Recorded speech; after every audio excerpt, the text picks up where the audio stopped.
Good morning, students. Welcome again to a new and interesting poem of class 7th English, which is titled as Dad and the Cat and the Tree. I, Shweta Somra, am your English teacher, and today we are going to read an amazing poem which is about a daddy, a cat and a tree. Now just start imagining what we are going to read today. Alright, this poem is written by Kit Wright. He is the author of this poem, and we are going to read something which you can imagine you must have experienced these kind of incidents in your house or your locality or your schools as well. See, आज हम जिसके बारे में पढ़ने वाले हैं वो एक पोम है जिसका नाम है dad and the cat and the tree. ये पोम जो है ये हमारे चैप्टर 7 का पार्ट है और हम इस पोम में क्या पढ़ने वाले हैं बेटा, एक इंसिडेंट के बारे में, एक ऐसी छोटी सी घटना के बारे में जो इन तीनों को लेके हुई है. कभी आपने ऐसे देखा है, कभी ऑब्जर्व किया है आप लोगों ने कि इस तरह की कोई एनिमल या कोई छोटा बर्ड कहीं ट्रैप हो गया हो, कहीं पे फंस गया हो. For example let's take pigeon. एक कबूतर है या कोई भी बर्ड है और वो स्टक हो जाए आपके घर के अंदर.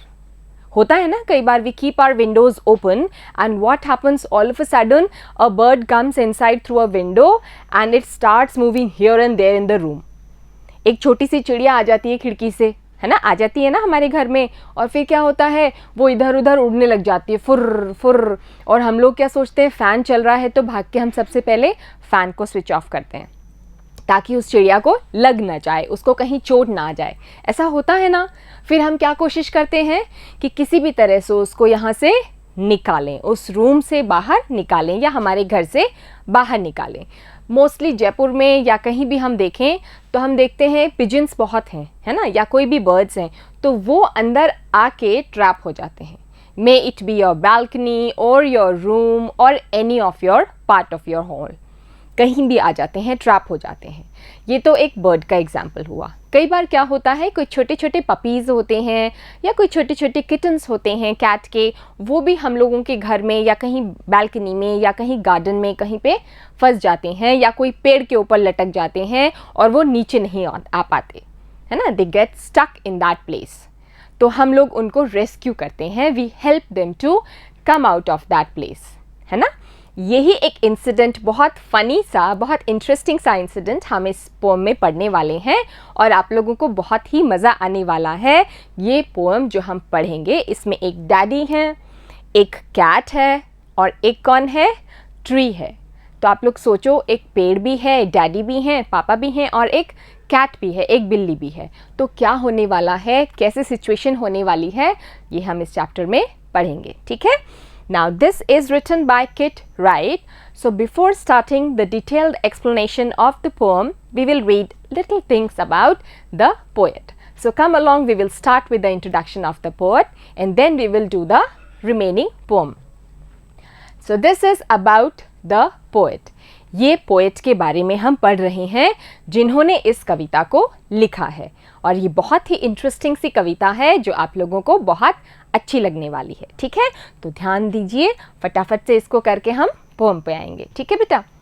Kit Wright, he was born 17th June 1944 in Crockham Hill, Kent. So this was a place where he was born on 17th June 1944. ठीक है, 17 जून को उनका जन्म हुआ था और कहाँ पे, क्रॉकहैम हिल, केंट में उनका जन्म हुआ था. He is the author of more than 25 books. He has written numerous books. ठीक है, उन्होंने बहुत सारी बुक्स लिखी हैं, 25 से भी ज़्यादा. एक बुक लिखने में आपको पता है कितना टाइम लगता है? It takes a lot of time. And he has written more than 25 books. See how great he was. है ना, कितने अच्छे ऑथर हैं for both adults and children. और ये जो 25 बुक्स इन्होंने लिखी थी बेटा, ये किस किस के लिए थी? बड़ों के लिए भी और आप जैसे प्यारे प्यारे बच्चों के लिए भी. ठीक है. So it was both for adults, बड़ों के लिए, एंड फॉर चिल्ड्रन, और बच्चों के लिए थी. ठीक है. And the winner of awards including an Arts Council Writers Award. Now he got numerous awards. Just because he has written so many books, obviously he has to get awards for them. इन्होंने इतनी सारी किताबें लिखी थी, बड़ों के लिए, बच्चों के लिए, पोम्स लिखी थी, स्टोरीज लिखी थी. तो क्या होता है बेटा, उनको इसके अप्रिसिएशन में बहुत सारे अवार्ड्स भी मिले थे, बहुत सारे अवार्ड्स मिले थे. ठीक है, उनमें से कुछ अवार्ड्स हम यहाँ पे डिस्कस कर रहे हैं. The first one was Arts Council Writers Award. ये एक अवार्ड था जो उन्हें मिला था. The Geoffrey Faber Memorial Prize. दूसरा अवार्ड कौन सा था? Geoffrey Faber Memorial Prize. ठीक है, ये किसी की मेमोरी में, इनकी मेमोरी में रखा गया था. जॉफरी फेबर इनकी मेमोरी में रखा गया था. The Hawthornden Prize, the Alice Hunt Bartlett Prize and the Heinemann Award. So these are only a few names. ठीक है, Hawthornden Prize, Alice Hunt Bartlett Prize and the Heinemann Award. So these are only name of the few awards which were given to the poet Kit Wright. ठीक है, so he was awarded with so many awards. ठीक है, it means award किसको मिलता है बेटा? जो outstanding होता है. ठीक है, जो भीड़ से अलग चल के कुछ काम करता है. तो आप सोच सकते हो कि इन्होंने कितनी अच्छी अपनी जो राइटिंग्स हैं उसमें अपना स्टैंडर्ड मेंटेन किया है, वो कितना लोगों को अच्छा लगा है, इसीलिए उनको प्राइज़ मिला है ना. After a scholarship to Oxford University he worked as a lecturer at Brook University. So after he got scholarship, उनको स्कॉलरशिप मिली थी पढ़ने के लिए. स्कॉलरशिप क्या होती है बेटा? स्कॉलर मीन्स बच्चा जो पढ़ता है, स्कॉलर. ठीक है, द वन हु स्टडीज और student. And scholarship is the amount और the fees of that student which is not given by the student but by that particular college or the university. ठीक है, scholarship क्या होती है? जो पैसा या फीस होती है वहाँ पे पढ़ने के लिए, वो कौन देता है? वो वहाँ की यूनिवर्सिटी या कॉलेज जिसमें भी वो बच्चा पढ़ रहा है वो देते हैं, उसको बोलते हैं स्कॉलरशिप. ठीक है, वो बहुत अच्छे पढ़ने वाले जो बच्चे होते हैं ना, उनको मिलती है. ठीक है, he worked as a lecturer at the Brook university, और उन्होंने फिर एक लेक्चरर के तौर पे भी काम किया. वो वहाँ पे पढ़ाते थे ब्रूक यूनिवर्सिटी में. St. Catharines in Canada. So this was the place, St. Catharines, and it was in Canada. Canada आपको पता है नॉर्थ अमेरिका में है. Then returned to England and a position in the Poetry Society. He is currently a full-time writer. और वो वापस कहाँ आ गए? इंग्लैंड आ गए. ठीक है, पहले वो कनाडा में थे, काम किया उन्होंने लेक्चरर के तौर पे, और फिर वो कहाँ आ गए बेटा? इंग्लैंड वापस आ गए. और अभी वो क्या कर रहे हैं? He is alive, still alive, वो अभी हमारे बीच हैं. He is currently a full time writer. Currently means अभी, एट प्रेजेंट. ठीक है, वर्तमान समय में क्या कर रहे हैं? फुल टाइम राइटर हैं. वो सिर्फ लिख ही रहे हैं, अपने लेखन का कार्य कर रहे हैं. ठीक है, so I hope you understood the introduction to the poet. Now we will start with the मज़ेदार वाली पोएम. ठीक है, चलो हम स्टार्ट करते हैं बेटा. Have you ever seen a cat climbing tree? आपने कभी एक कैट को पेड़ के ऊपर चढ़ते हुए देखा है? देखा तो होगा, है ना? दीवार के ऊपर या पेड़ के ऊपर क्लाइंब करते हुए. मंकीज क्लाइंब करते हैं, कैट्स भी क्लाइंब करती हैं, है ना? देखा होगा ना? Sometimes a cat may climb too high and get stuck in the tree. Now कभी कभी ऐसा भी हो सकता है कि कोई कैट जो है वो बहुत ऊंची चढ़ जाए किसी पेड़ पे. काफ़ी ऊंचा जो पेड़ है उस पे चढ़ती जाए और वो भूल जाए कि वो काफ़ी ऊंची आ गई है ना? और अब वो वहाँ पे स्टक हो गई है. स्टक मीन्स वहाँ पे फंस जाना. ठीक है, स्टक मीन्स उस पेड़ पे ऊंचा चढ़ के वो फंस चुकी है. Now it can not climb down. ठीक है, अब वो नीचे नहीं आ सकती. ठीक है, अब वो स्टक हो गई है. The poor thing can't come down without help. Now it's impossible for that cat to come down. क्योंकि वो पेड़ बहुत ऊंचा है और अब उस कैट के लिए तो मुश्किल होगी कि वो नीचे कैसे आए. इतनी ऊंचाई पे चढ़ तो गई. आप भी कभी देखना, कभी आप ऊंचे पहाड़ पे जब आप क्लाइंब करते हो बेटा, तो क्लाइंब तो आप इजीली कर लेते हो, है ना? उसमें जोर तो आता है, but it is easier than returning back. जब आप वापस आते हो पहाड़ से तब आपको बहुत दिक्कत आती है, क्योंकि कोई सपोर्ट नहीं है, कुछ नहीं है, आपका बॉडी पोस्चर जो है वो भी आपको सपोर्ट नहीं करता, आपको ऐसे लगता है मैं फिसल के गिर जाऊंगा, ढलान में मैं गिर जाऊंगा। So same situation was with the cat. चढ़ तो गई, अब उतरना मुश्किल था, तो वो फंस चुकी थी उस पेड़ में। How would you help it? अब आपके सामने अगर ऐसी सिचुएशन हो तो आप उसकी कैसे हेल्प करोगे? बताओ, कुछ सोचा है आपने? अगर आपके सामने कोई कैट स्टक हो जाए ऊंचे से पेड़ में, तो आप उसको कैसे उतारोगे बेटा? Surely not like dad in the poem. जो डैडी हैं पोएम में, उनकी तरह तो नहीं करने वाले आप, है ना। अब उन्होंने क्या किया था ये हम आगे पढ़ेंगे इसमें। Is dad a good climber? Now this is a question. ये हम इस पोएम को पढ़ने के बाद ही आंसर कर सकते हैं कि जो डैड है इस पोएम में, जो पापा हैं एक बच्चे के, वो अच्छे क्लाइंबर हैं या नहीं। क्लाइंबर मतलब पेड़ पे चढ़ने वाले, क्लाइंब करने वाले।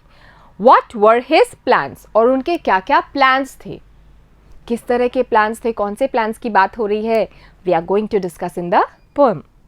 Read the poem to find out. अब हम क्या करेंगे, पोएम को पढ़ेंगे और ये पता लगाएंगे कि डैडी जो हैं वो अच्छे पेड़ पे चढ़ने वाले क्लाइंबर हैं या नहीं हैं, या फिर व्हाट वर हिज प्लान्स, और उनके क्या प्लान थे, किस चीज़ को लेके प्लान्स थे। ठीक है, चलो हम इसमें इंटरेस्टिंगली पढ़ते हैं। कब?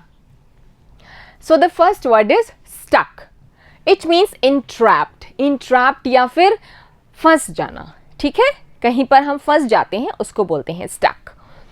वॉबली। वॉबली मतलब अनस्टेडी, टेढ़ा मेढ़ा सा। ठीक है, सीधा स्ट्रेट नहीं, टेढ़ा मेढ़ा सा, और कहीं भी मतलब बेंड हो जाए, झुक जाए, इस तरह का, स्टर्डी नहीं हो। ठीक है। This morning a cat got stuck in our tree. Now what happened this morning? A cat got stuck in our tree. A tree was in our garden. In whose garden? The poet's garden. उसके garden में एक tree था और वहाँ पे क्या हुआ, एक छोटी सी कैट वहाँ पे आके फंस गई थी। Dad said right just leave it to me. Dad ने क्या कहा? जैसे ही डैड को पता चला कि हमारे गार्डन के एक पेड़ में कैट फंस गई है, तो डैडी ने आके कहा ठीक है, छोड़ दो मेरे ऊपर, है ना, मैं सब संभाल लूँगा, I will do each and everything, बस मेरे ऊपर छोड़ दो सब कुछ। The tree was wobbly. और जो पेड़ था जिसके ऊपर कैट स्टक हो गई थी, फंस गई थी, वो पेड़ कैसा था? What type of tree it was?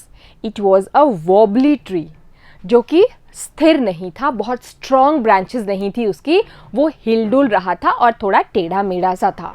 ठीक है। The tree was tall.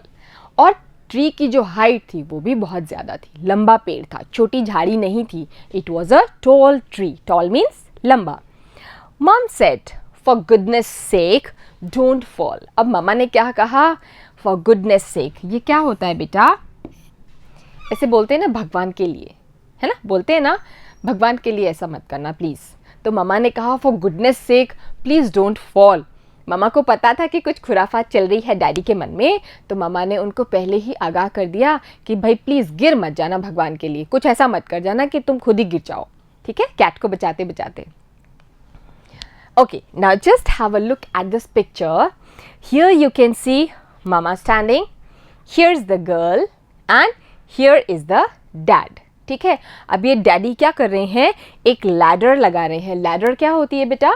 सीढ़ी, है ना, सीढ़ी लगा रहे हैं। और you can see this tree, this is very tall. और कितना लंबा ये पेड़ है, इसके यहाँ पर ये कैट स्टक हो गई है। तो डैड क्या कर रहे हैं? एक लैडर लगा रहे हैं और उस पर क्लाइंब करके वो क्या करेंगे? उस कैट को पकड़ के नीचे लेके आने का प्लान कर रहे हैं।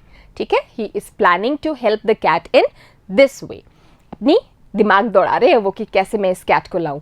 अब see, dad is the senior most person of the family, सबसे बड़े हैं घर में, तो उनकी रिस्पॉन्सिबिलिटी भी तो ज़्यादा है ना। भी छोटी बच्ची और मम्मा कैसे निकालेंगी कैट को? डैड स्ट्रॉन्ग हैं और बड़े हैं, तो डैड ही कोशिश करेंगे। सो ही वॉज वेरी कॉन्फिडेंट कि मैं इस कैट को अभी निकाल दूंगा, you don't worry at all, आप लोग चिंता ही मत करो, ये मेरा काम है, मैं इसको निकाल दूंगा। So this is how he was trying to help the cat initially. सबसे पहले उन्होंने इस तरह से हेल्प करने का प्लान किया। स्कॉफ्ड का क्या मतलब होता है बेटा? किसी का हम मजाक उड़ाते हैं ना, when we make fun of somebody, या चिढ़ाते हुए कुछ बोलना, उसको बोलते हैं made fun of, laughed mockingly. ठीक है, किसी का मजाक उड़ाते हुए आप उसकी बात का मजाक उड़ा रहे हो और उसका मज़ा ले रहे हो, उसको बोलते हैं। जैसे हाँ रहने दो ऐसा कुछ नहीं होने वाला, अरे छोड़ो छोड़ो ऐसा कुछ नहीं, ठीक है, दैट इज कॉफिंग।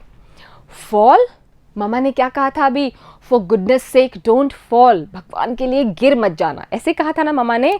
तो फॉल के लिए डैड क्या कह रहे हैं, फॉल मतलब गिर जाऊं। स्कॉफ डैड, बोले हाँ मैं और गिर जाऊं, ऐसा हो ही नहीं सकता। अ क्लाइंबर लाइक मी, मेरे जैसा गुड क्लाइंबर और गिर जाए, क्या बात कर दिया तुमने, ठीक है, ऐसा वो अपनी वाइफ को कह रहा है। चाइल्ड्स प्ले दिस इज, ये तो बच्चों का खेल है। चाइल्ड्स प्ले मीन्स बच्चों का खेल। पेड़ पे चढ़ के इसको कैट को लेके आना, ये तो मेरे लिए बच्चों का खेल है। It means it is very easy for me, ऐसा मत सोचो कि मैं गिर जाऊंगा। यू वेट एंड सी, तुम तो बस रुको और देखते जाओ कि मैं क्या करता हूँ, ठीक है। See how over confident he was, ज़्यादा ही थे ना डैडी, ओवर कॉन्फिडेंट थे। He got out the ladder, और क्या किया उन्होंने, लैडर को बाहर निकाला। लैडर मीन्स सीढ़ी, सीढ़ी को बाहर निकाला। फ्रॉम द गार्डन शेड, उनके गार्डन में एक शेड था।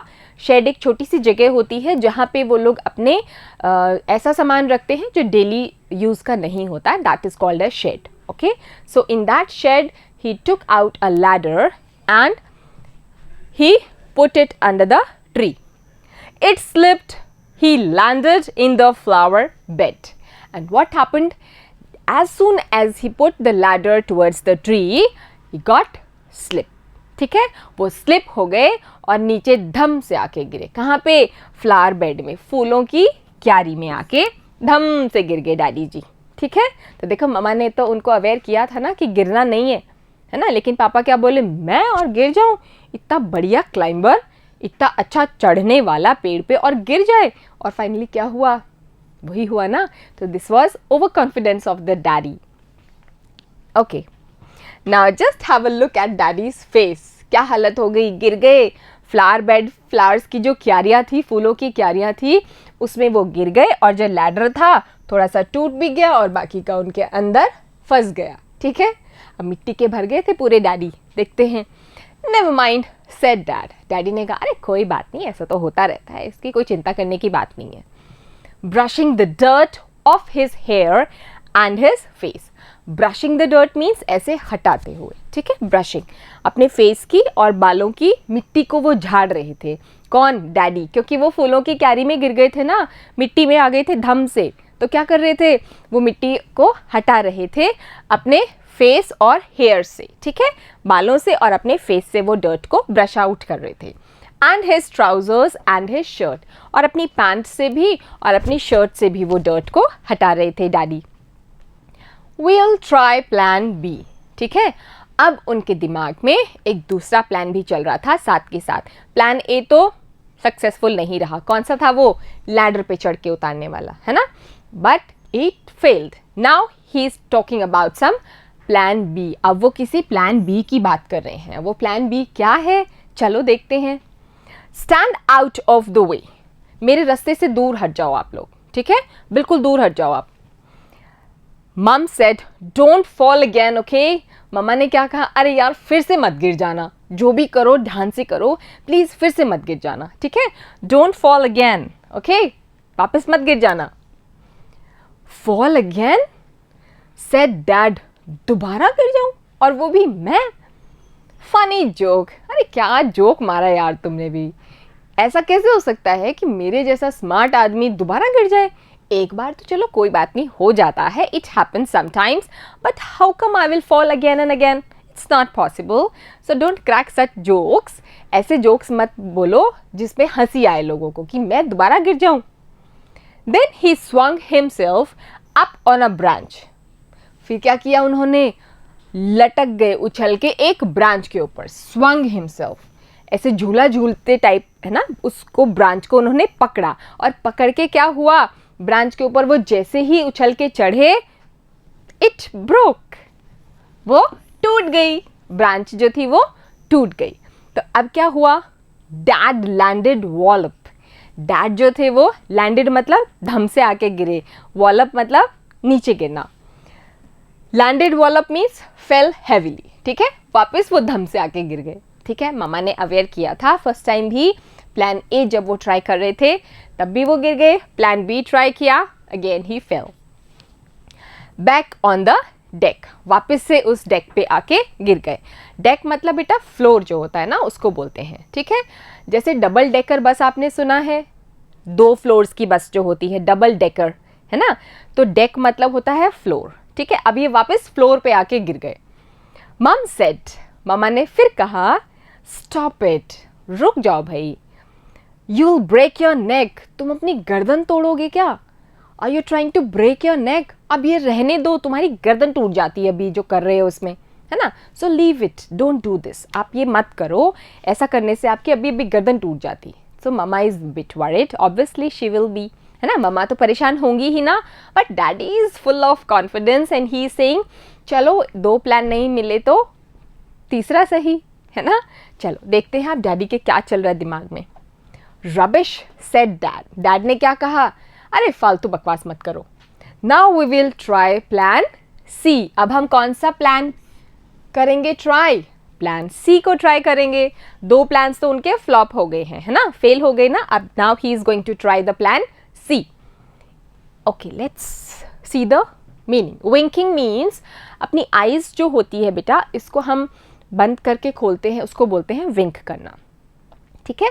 सो विंक ऑफ आई मतलब ये एक फ्रैक्शन ऑफ सेकंड में होता है ना, हम जब हमारी पलक झपकते हैं तो वो बिल्कुल 1 सेकंड से भी कम टाइम में होता है ना, तो वो होता है कि बहुत इजीली या बहुत जल्दी कोई काम होता है। Winking means to bat lid of the eye, जो लिड ऑफ द आई है वो फटाफट नीचे आके जो ऊपर आती है उसको विंक बोलते हैं। Okay, now again the daddy is very sad, क्योंकि वो दोबारा भी गिर गए थे। He is trying what, plan C, अब वो प्लान सी को ट्राई कर रहे हैं। Easy as winking to a climber like me, now daddy is saying, अब प्लान सी जो है वो भैया मेरे लिए तो बहुत आसान है, ठीक है, इतना आसान है कि पलक झपकते ही हो जाए। इजी एज विंकिंग, क्योंकि आईज विंक करने में आपको कोई जोर नहीं आता, है ना, it's very easy for you all to do, you can wink your eyes. And he is saying, ये काम जो प्लान सी वाला है ये मेरे लिए तो बहुत आसान है, it's very easy for a climber like मी, मेरे जैसे दीवार पे या पेड़ पे चढ़ने वाले के लिए बहुत ही आसान वाला प्लान है। Then he climbed up high on the garden wall, then what happened, he climbed high on the garden wall, जो उनके फेंस था, जो गार्डन थी ना उनकी 4 दीवारी की जो गार्डन थी, जो उनकी गार्डन के चारों तरफ जो दीवार थी उसके ऊपर डैडी चढ़ गए, ठीक है। Guess what, he didn't fall, अब क्या हुआ, आप लोग यही सोच रहे हो ना कि अब की बार भी धम ऐसा ही होने वाला है, but it did not happen, daddy ji अभी नहीं गिरे, he is safe enough on the wall, ठीक है। ओके, लीप का मतलब होता है जंप करना, ऊंचा जंप करना, leap means to jump high. Then yell, yell means चिल्लाना, जोर जोर से, shouting, that is called yell. Sprang means again jumped. Pleased as punch, pleased as punch का मतलब होता है बहुत ही ज़्यादा संतुष्ट, वेरी मच प्लीज्ड या satisfied. Safe and sound means unhurt, बिना कोई चीज़ के चोट वोट लगे, सेफ एंड साउंड वो है, उसको बोलते हैं safe and sound, means unhurt, कोई चोट वोट नहीं लगी, बिल्कुल सुरक्षित है। He gave a great leap and he landed flat.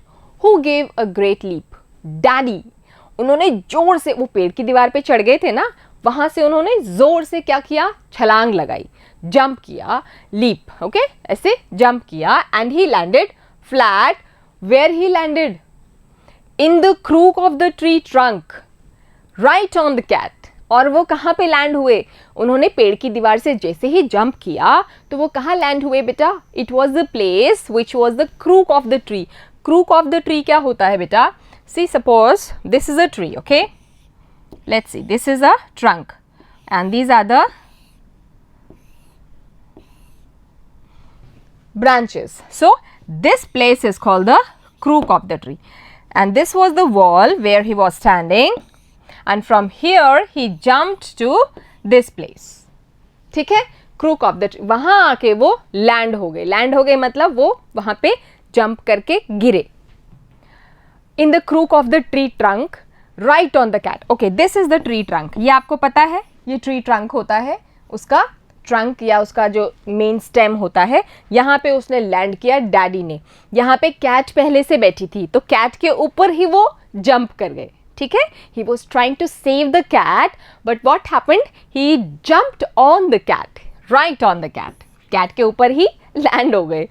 The cat gave a yell, और कैट के ऊपर जैसे ही डैडी जी गिरे तो क्या हुआ, इट शाउटेड लाइक एनीथिंग, वो जोर से चिल्लाई म्याऊ, and sprang to the ground, और जंप किया उसने. कहाँ, ग्राउंड के ऊपर बचने के लिए. ऐसे तो वो डर रही थी, पर जैसे डैडी उसके ऊपर आके गिरे तो वो नीचे कूद पड़ी डर के मारे, क्योंकि यहाँ भी उसको मरना ही था.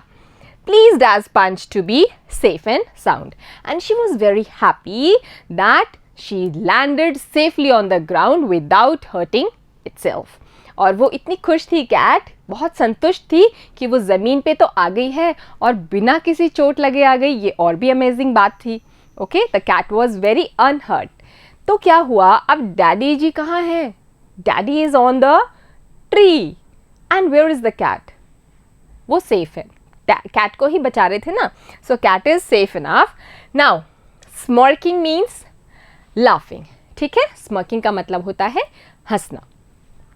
So it's smiling and smirking, smug as can be, but poor old dad's still stuck up the tree. अब ये कह रहा है कैट तो बड़ी मस्ती से हंस रही है, खुश हो रही है और डैडी की तरफ देख देख के जा रही है, लेकिन डैडी जी कहाँ हैं? Where is daddy? He is stuck on the tree. अब डैडी ने ले ली है कैट की जगह. So this is what the end of the poem is. Daddy is stuck now, how will he come down? Daddy कैसे नीचे आएंगे? कैट को तो बचा लिया है ना, cat is safe enough. You can see in this picture, cat jump करके नीचे आ गई थी safely, and daddy is standing still on the tree. ठीक है, so this was the poem which was written by Kit Wright. I hope you all enjoyed the poem very well. Enjoy किया कि नहीं किया? किया ना. मैंने तो बहुत एंजॉय किया, और मैं तो यही इमेजिन कर रही थी कि डैडी की क्या हालत हो रही होगी, बार बार गिरना, और फिर लास्ट में भी क्या हुआ, पेड़ पे ही फंस गए, है ना. So we are done with the poem today, and we will meet in our next class with a question answer part of this poem and a little summary as well. So everyone, take care of yourself and have a great day, beta.